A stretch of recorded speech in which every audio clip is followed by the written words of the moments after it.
ദുഷ്ടനായ അബ്ദുല്ലാഹ് ഇബ്നു സബയിൻ്റെ അനുയായികളായ വിഭാഗമാണ് ചരിത്രത്തിൽ സബഇയ്യ എന്ന് വിളിക്കപ്പെടുന്നത്.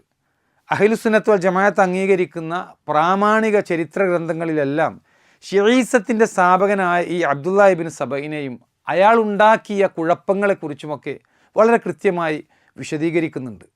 അയാൾ ഒരു യമൻകാരനായ യഹൂദിയായിരുന്നു എന്നും റസൂലുള്ളാഹി സല്ലല്ലാഹു അലൈഹി വസല്ലമയുടെ മരണശേഷം മുസ്ലിമായി അഭിനയിച്ചുകൊണ്ട് അലി റളിയല്ലാഹു അൻഹുവിൻ്റെ പച്ചക്കാരനാണ് എന്ന് വാദിച്ചുകൊണ്ട് മുസ്ലിങ്ങളെ ഇളക്കിമറിക്കാൻ ഒരുപാട് വാദങ്ങൾ ഉന്നയിച്ച, എന്തിനേറെ അലി റളിയല്ലാഹു അൻഹുവിൻ്റെ അടുക്കൽ വന്നുകൊണ്ട് താങ്കളാണ് റബ്ബ് എന്ന് പറയുകയും അന്നേരം അലി റളിയല്ലാഹു അൻഹു അങ്ങനെയാണോ എന്ന് ചോദിച്ചപ്പോൾ അതെ എന്ന് മറുപടി പറഞ്ഞു.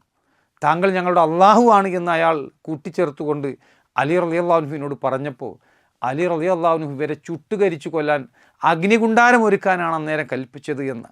ആ സന്ദർഭത്തിൽ ഈ സബൈകൾ അവിടെ നിന്ന് ഓടി രക്ഷപ്പെട്ടു എന്ന് ചരിത്രം നമുക്ക് പറഞ്ഞു തരുന്നത്. പിൽക്കാലത്ത് അബ്ദുല്ലാഹ് ഇബ്നു സബയിനെ പിടിക്കുകയും അയാളുടെ മേൽ ഇസ്ലാമിക ഭരണകൂടം വധശിക്ഷ നടപ്പിലാക്കുകയും ഒക്കെ ചെയ്തു എന്ന് ഇസ്ലാമിക ചരിത്രത്തിൽ നമുക്ക് വായിക്കാൻ സാധിക്കും. സഹോദരങ്ങളെ, ഇസ്ലാമിനെ തകർക്കാൻ ഈ അബ്ദുല്ലാഹ് ഇബ്നു സബ ഉണ്ടാക്കിയെടുത്ത ഫിത്നകൾ അത് മനസ്സിലാക്കാതെ ഷിഈസത്തിൻ്റെ ചരിത്രം നമുക്കൊരിക്കലും മനസ്സിലാക്കാൻ സാധിക്കുകയില്ല.